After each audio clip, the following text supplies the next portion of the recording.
DK Shivakumar ಸರ್ಕಾರದ cabinet ವಿಸ್ತರಣೆ ಕಸರತ್ತು ಇನ್ನೂ ಕೂಡ ಮುಗಿದಿಲ್ವಾ? ಹೈಕಮಾಂಡ್ ಪಟ್ಟಿಗೆ ತಿದ್ದುಪಡಿ ಮಾಡೋದಕ್ಕೆ ಕೊನೆ ಹಂತದ ಕಸರತ್ತುಗಳು ಇನ್ನೂ ಕೂಡ ಮುಂದುವರಿತಾ ಇದೆ. ಒಂದು ಕಡೆಯಲ್ಲಿ ಈಗಾಗಲೇ ಮಂಕಾಳು ವೈದ್ಯ ಅವರ ಸ್ಥಾನ ತಪ್ಪಿದೆ.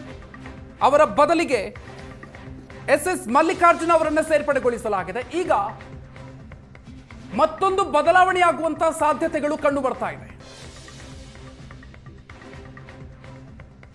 ಅಚ್ಚರಿಯ ರೀತಿಯಲ್ಲಿ ಹೆಸರು ಈ ಪಟ್ಟಿಯಲ್ಲಿ ಇದ್ದಿದ್ದು ಗಾಯತ್ರಿ ಹೆಸರು. ಆ ಹೆಸರು ಈಗ ಕೈ ಬಿಡುವ ಸಾಧ್ಯತೆ ಕಂಡು ಬರ್ತಾ ಇದೆ. ಗಾಯತ್ರಿ ಶಾಂತೇಗೌಡಗೆ ಈವರೆಗೂ ಕೂಡ ಪ್ರಮಾಣ ವಚನಕ್ಕೆ ಮುಖ್ಯಮಂತ್ರಿಗಳು ಆಹ್ವಾನಿಸಿಲ್ಲ. ಪ್ರಮಾಣ ವಚನ ಸ್ವೀಕರಿಸದಂತೆ ಗಾಯತ್ರಿ ಶಾಂತೇಗೌಡಗೆ ಸಿದ್ದರಾಮಯ್ಯನವರು ಸೂಚನೆ ಕೊಟ್ಟಿದ್ದಾರಂತೆ. ಕಾಂಗ್ರೆಸ್ನಲ್ಲಿ ಕ್ಷಣ ಕ್ಷಣಕ್ಕೂ ಕೂಡ ಒಂದು ಕಡೆಯಲ್ಲಿ ಬಂಡಾಯ, ಅಂದ್ರೆ ಸಚಿವ ಸ್ಥಾನ ಕೈ ತಪ್ಪಿದವರ ಬಂಡಾಯ ಕೂಡ ಹೆಚ್ಚಾಗ್ತಾ ಇದೆ.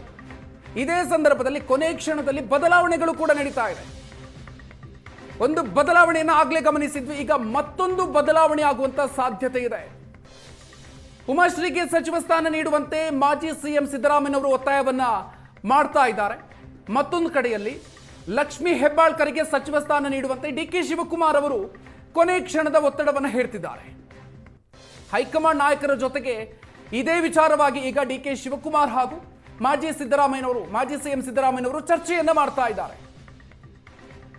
ಸಚಿವ ಸಂಪುಟ ವಿಸ್ತರಣೆಗೆ ಸಂಬಂಧಪಟ್ಟಂತೆ ಕೊನೆ ಹಂತದ ಸರ್ಕಸ್ ಕಂಟಿನ್ಯೂ ಆಗ್ತಾ ಇದೆ.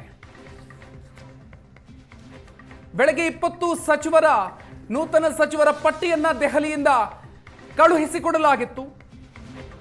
ಆ ಪಟ್ಟಿಯಲ್ಲಿ ಈಗಾಗಲೇ ಒಂದು ಬದಲಾವಣೆ ಆಗಿದೆ. ಈಗ ಮತ್ತೊಂದು ಬದಲಾವಣೆಯಾಗುವಂತಹ ಸಾಧ್ಯತೆಗಳು ಕಂಡು ಬರ್ತಾ ಇರೋದು.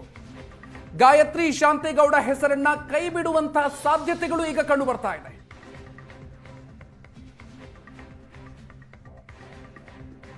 ಸೊ ಅವರ ಬದಲಿಗೆ ಗಾಯತ್ರಿ ಶಾಂತೇಗೌಡ ಬದಲಿಗೆ ಉಮಾಶ್ರೀ ಹಾಗೂ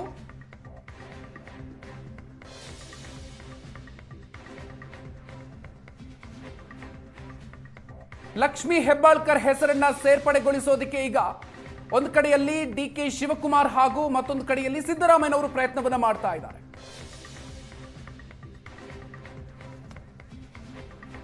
ಹೆಚ್ಚಿನ ಡೀಟೇಲ್ಸ್ ಕೊಡೋದಕ್ಕೆ ನಮ್ಮ ಪ್ರತಿನಿಧಿ ಮಾರುತೇಶ್ ಇದೀಗ ನಮ್ಮ ಜೊತೆಗೆ ನೇರ ಸಂಪರ್ಕದಲ್ಲಿ ಜಾಯಿನ್ ಆಗ್ತಾ ಇದ್ದಾರೆ. ಮಾರುತೇಶ್, ಇದೀಗ ಈ ಸಚಿವ ಸಂಪುಟ ವಿಸ್ತರಣೆಗೆ ಸಂಬಂಧಪಟ್ಟಂತೆ ಕೊನೆ ಹಂತದ ಕಸರತ್ತು ಇನ್ನೂ ಕೂಡ ಕಂಟಿನ್ಯೂ ಆಗ್ತಾ ಇದೆ. ಏನ್ ಬದಲಾವಣೆ ಆಗುತ್ತೆ? ಯಾಕೆ ಈ ರೀತಿಯಾಗಿ ಗೊಂದಲಗಳು ಉಂಟಾಗ್ತಾ ಇದೆ? ಮಧುಕರ್, ಈ ತನಕ ಯಾಕೆ ಈ ಗೊಂದಲಗಳಾಗ್ತಾ ಇದೆ ಅನ್ನೋದ್ರ ಬಗ್ಗೆ ಸಣ್ಣ ಕ್ಲೂ ಕೂಡ ಸಿಗ್ತಾ ಇಲ್ಲ. ಒಂದು, ಹೈಕಮಾಂಡ್ ನಾಯಕರು ಪಟ್ಟಿ ಕಳಿಸಿದ ಮೇಲೆಯೂ ಕೂಡ ಬದಲಾವಣೆಗಳು ಆಗ್ತಾ ಇದೆ ಅಂತ ಹೇಳಿದ್ರೆ ಎಷ್ಟರ ಮಟ್ಟಿಗೆ ಆಯ್ಕೆಗಳಾಗಿದೆ ಅನ್ನೋದ್ರ ಬಗ್ಗೆಯೂ ಕೂಡ ಚರ್ಚೆಗಳು ತೀವ್ರವಾಗಿ ನಡೀತಾ ಇದೆ. ಈಗಾಗಲೇ ಮಂಕಾಳ ವೈದ್ಯ ಅವರನ್ನ ಔಟ್ ಮಾಡಿ ಈಗ ಎಸ್ ಮಲ್ಲಿಕಾರ್ಜುನ್ ಅವರನ್ನ ಕ್ಯಾಬಿನೆಟ್ನ ಒಳಗೆ ತೆಗೆದುಕೊಳ್ಳಲಾಗಿದೆ. ಈಗ ಅಧಿಕೃತವಾಗಿ ಪಟ್ಟಿ ಕೂಡ ಬಿಡುಗಡೆ ಆಗಿದೆ. ಈ ನಡುವೆ ಗಾಯತ್ರಿ ಶಾಂತೇಗೌಡರಿಗೆ ಇಲ್ಲಿಯ ತನಕ ಸಿಎಂ ಕಚೇರಿಯಿಂದ ಯಾವುದೇ ದೂರವಾಣಿ ಕರೆ ಹೋಗಿಲ್ಲ ಪ್ರಮಾಣ ವಚನಕ್ಕೆ ಬರ್ನಿ ಅಂತ ಹೇಳಿ. ಇನ್ನೊಂದು ಕಡೆ ಸಿದ್ದರಾಮಯ್ಯನವರು ಕೂಡ ಪ್ರಮಾಣ ವಚನ ತೆಗೆದುಕೊಳ್ಬೇಡಿ ಅನ್ನುವಂಥ ಸೂಚನೆಯನ್ನು ಕೂಡ ಕೊಟ್ಟಿದ್ದಾರೆ. ತಾತ್ಕಾಲಿಕವಾಗಿ ಅವರ ಹೆಸರಿಗೆ ತಡೆ ಹಿಡಿಯಲಾಗಿದೆ. ಹೀಗಾಗಿ ಆ ಹೆಸರು ಕೂಡ ಈಗ ಬದಲಾವಣೆ ಆಗತ್ತಾ ಅಥವಾ ಯಾರು ಬೇಡ ಅವರೇ ತೆಗೆದುಕೊಳ್ಳಿ ಅನ್ನುವಂಥದ್ದ ಕೊನೆ ಕ್ಷಣದ ಕಸರತ್ತು ಕೂಡ ಈಗ ನಡೀತಾ ಇದೆ. ಒಂದು ಕಡೆ ಸಿದ್ದರಾಮಯ್ಯ ಉಮಾಶ್ರೀ ಪರವಾಗಿ ಪ್ರಯತ್ನವನ್ನ ಮಾಡ್ತಾ ಇದ್ದಾರೆ. ಡಿಕೆ ಶಿವಕುಮಾರ್ ಲಕ್ಷ್ಮೀ ಹೆಬ್ಬಾಳ್ಕರ್ ಅವರ ಹೆಸರನ್ನ ಮುಂದಿಟ್ಟು ಪ್ರಯತ್ನವನ್ನ ಮಾಡ್ತಾ ಇದ್ದಾರೆ. ಯಾಕೆಂದ್ರೆ ಈಗಾಗಲೇ ಮಹಿಳಾ ಶಾಸಕರು ಇದ್ದಂಥ ಸಂದರ್ಭದಲ್ಲಿ ಒಬ್ಬರು MLCಗೆ ಕೊಡುವಂತಹ ಅಗತ್ಯ ಏನಿತ್ತು ಅನ್ನುವಂಥ ಚರ್ಚೆಗಳು ತೀವ್ರ ಆಗಿದ್ದಾವೆ. ಇದರ ಜೊತೆಗೆ ಇತ್ತೀಚೆಗಷ್ಟೇ ಪ್ರಾಣೇಶ್ ಅವರ ಚುನಾವಣಾ ತಕರಾರು ಅರ್ಜಿ ಇತ್ಯರ್ಥ ಆದ ಬಳಿಕ ಅವರಿಗೆ ಈಗ MLC ಆಗ್ತಾ ಇರುವಂಥದ್ದು. ಅಂಥ ಸಂದರ್ಭದಲ್ಲಿ ಅವರಿಗೆ ಅವಕಾಶ ಕೊಡುವಂತಹ ಔಚಿತ್ಯವೇನು ಅನ್ನೋದರ ಬಗ್ಗೆಯೂ ಕೂಡ ಪ್ರಶ್ನೆಗಳೆದ್ದಿದ್ದಾವೆ.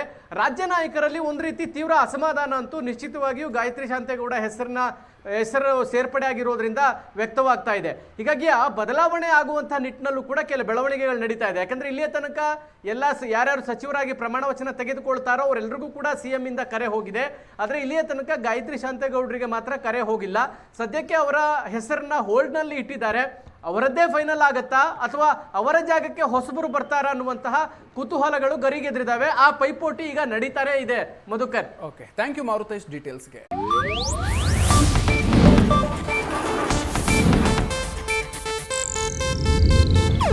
ಇದು ಏಷ್ಯಾನೆಟ್ ನ್ಯೂಸ್ ನೆಟ್ವರ್ಕ್ ಪ್ರಸ್ತುತಿ.